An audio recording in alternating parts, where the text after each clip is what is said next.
আল্লাহ তাআলার কাছে সবাইকে যেতে হবে এবং ফিরে আসার আর কোনো সুযোগ থাকবে না। অতএব আমরা কয়েকটা প্রস্তুতি নিতে পারি বা নেওয়া উচিত আমাদের। নাম্বার 1, আমার ইমানটাকে একটু পরখ করা, যে আমার ইমানটা আসলে ঠিক আছে কিনা, আমার বিশ্বাসটা, আমার ফেথটা ঠিক আছে কিনা, কোনো ত্রুটি আছে কিনা, এটাকে নিয়মিত কারেকশন করা, বিশ্বাসটাকে, ইমানটাকে ঠিক করা।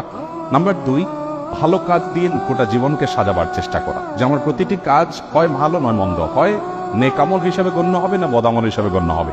মিজানে পাল্লাতে দুইটা অপশন আছে, থার্ড কোনো অপশন নাই। আমি যেটাই করি না কেন আমার প্রতিটি মুহূর্ত হয় আমার ভালো কাজে গণ্য হবে, আপনার মন্দ কাজে গণ্য হবে।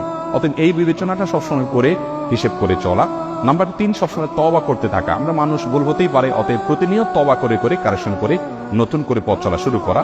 নাম্বার 4, মৃত্যুর স্মরণটা বেশি বেশি করে করা। যত বেশি মৃত্যুর স্মরণ, মৃত্যু নিয়ে ভাবতে পারবো, বিশেষ করে কবরস্থানে যাওয়া।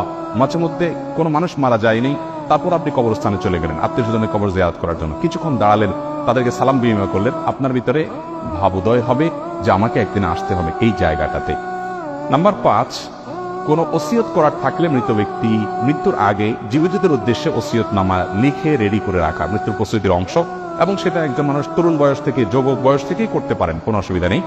এবং নাম্বার 6, আল্লাহর কাছে ইমানের উপরে অটল থাকার জন্য দোয়া করতে থাকাই। আল্লাহ আমাদের সবাইকে আমাদের জীবদ্দশায় আখিরাতের প্রস্তুতি গ্রহণ করে দুনিয়া থেকে যাওয়ার তৌফিক দান।